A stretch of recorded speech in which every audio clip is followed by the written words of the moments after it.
Hello and welcome to Mickeyology, where we take Disney a little too seriously. I'm Austin Rathel, and today we're examining a film about a group of outcasts who must band together to overthrow a lustful, misogynistic politician before he can violate a young woman and carry out an ethnic cleansing. But don't worry, there are singing gargoyles and a cute little bird too. We are, of course, analyzing the Hunchback of Notre Dame. Together, let's examine the clues and find out when and where this dark but delightful classic takes place.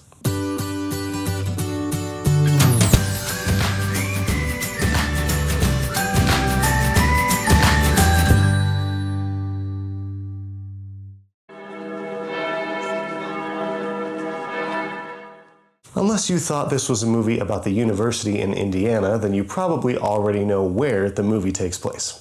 Notre Dame Cathedral in Paris, France. When the film takes place, however, is less obvious. The costumes and buildings we see in the film suggest it's set sometime in the Middle Ages, but that period lasted centuries. Luckily, since Notre Dame is in the movie, we know it must take place after that cathedral was built. Builders finished Notre Dame in 1345, so Hunchback must take place after that. That's a start, but it still leaves us with a centuries-long window of time. Now, Victor Hugo's novel, which inspired the movie, is set in 1482, so maybe Disney's version takes place then as well. To be sure, let's take a look at the costumes and props in the film and see if they fit that date.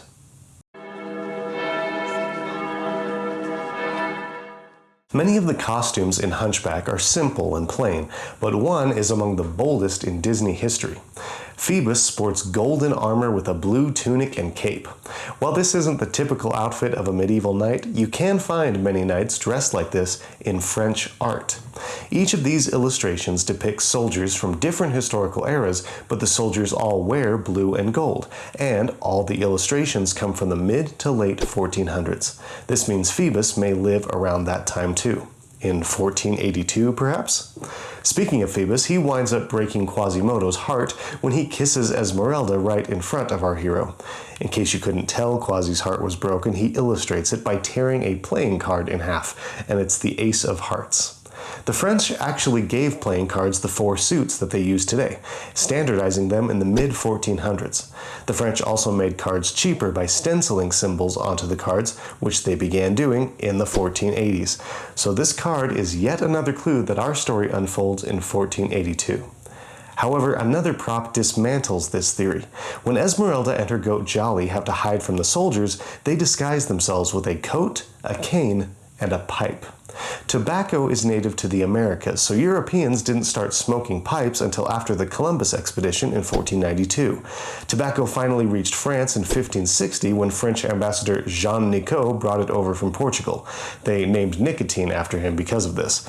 If tobacco didn't reach France until 1560, then Jolly couldn't be pretending to smoke it in the 1400s.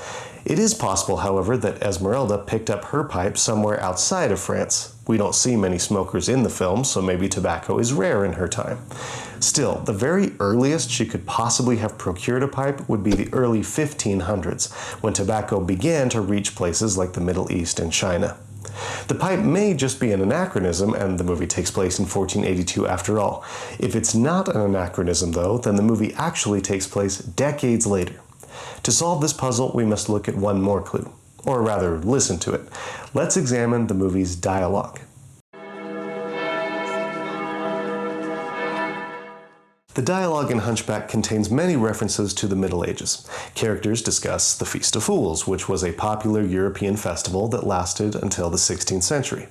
Later, Phoebus makes a crack about the wine that Esmeralda pours into his wound. Ah! Yes! Feels like a 1470 Burgundy. Not a good year. So we can assume the movie takes place sometime after that year. Perhaps the most crucial lines come from the scene in which Phoebus introduces himself to Frollo. Ah, so this is the gallant Captain Phoebus, home from the wars. Reporting for duty as ordered, sir. Your service record precedes you, Phoebus.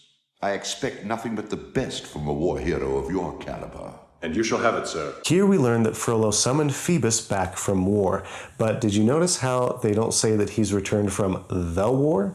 Instead, they say he's returning from the wars, plural. That's an odd thing to say, unless perhaps there's some reason for it, and a peek into French military history reveals that there is. France was involved in multiple wars in the Middle Ages. It was entangled in England's Wars of the Roses, which lasted from 1455 to 1485. The Wars of the Roses may be the wars Phoebus refers to. But there is a snag. Those wars ended years before Europeans brought tobacco to their shores. However, the Wars of the Roses aren't the only wars to which Phoebus could be alluding.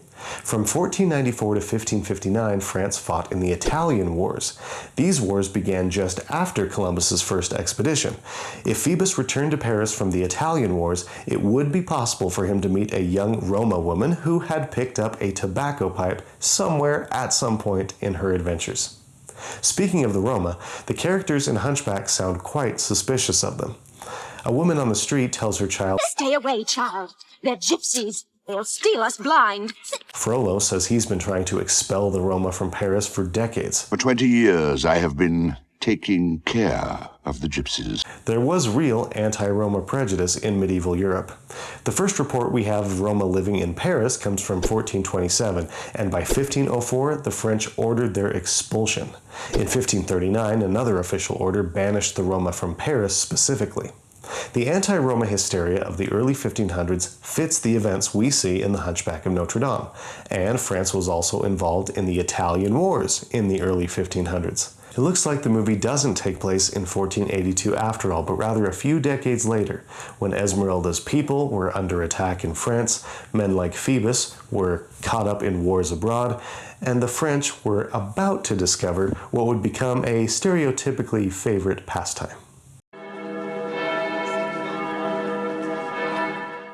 Based on the movie's landmarks, props, costumes, and dialogue, I'm placing The Hunchback of Notre Dame in Paris, France in the early 1500s. So there you have it. That is my theory for when and where Disney's The Hunchback of Notre Dame takes place. Please let me know in the comments what you thought of my conclusions and when and where you think the movie takes place. Also, let me know which Disney movie you would like me to analyze next. Please don't forget to like and subscribe before you go so that you don't miss another video and our channel has a chance to grow. And as always, thank you very much for watching. I will see you next time. Bye-bye.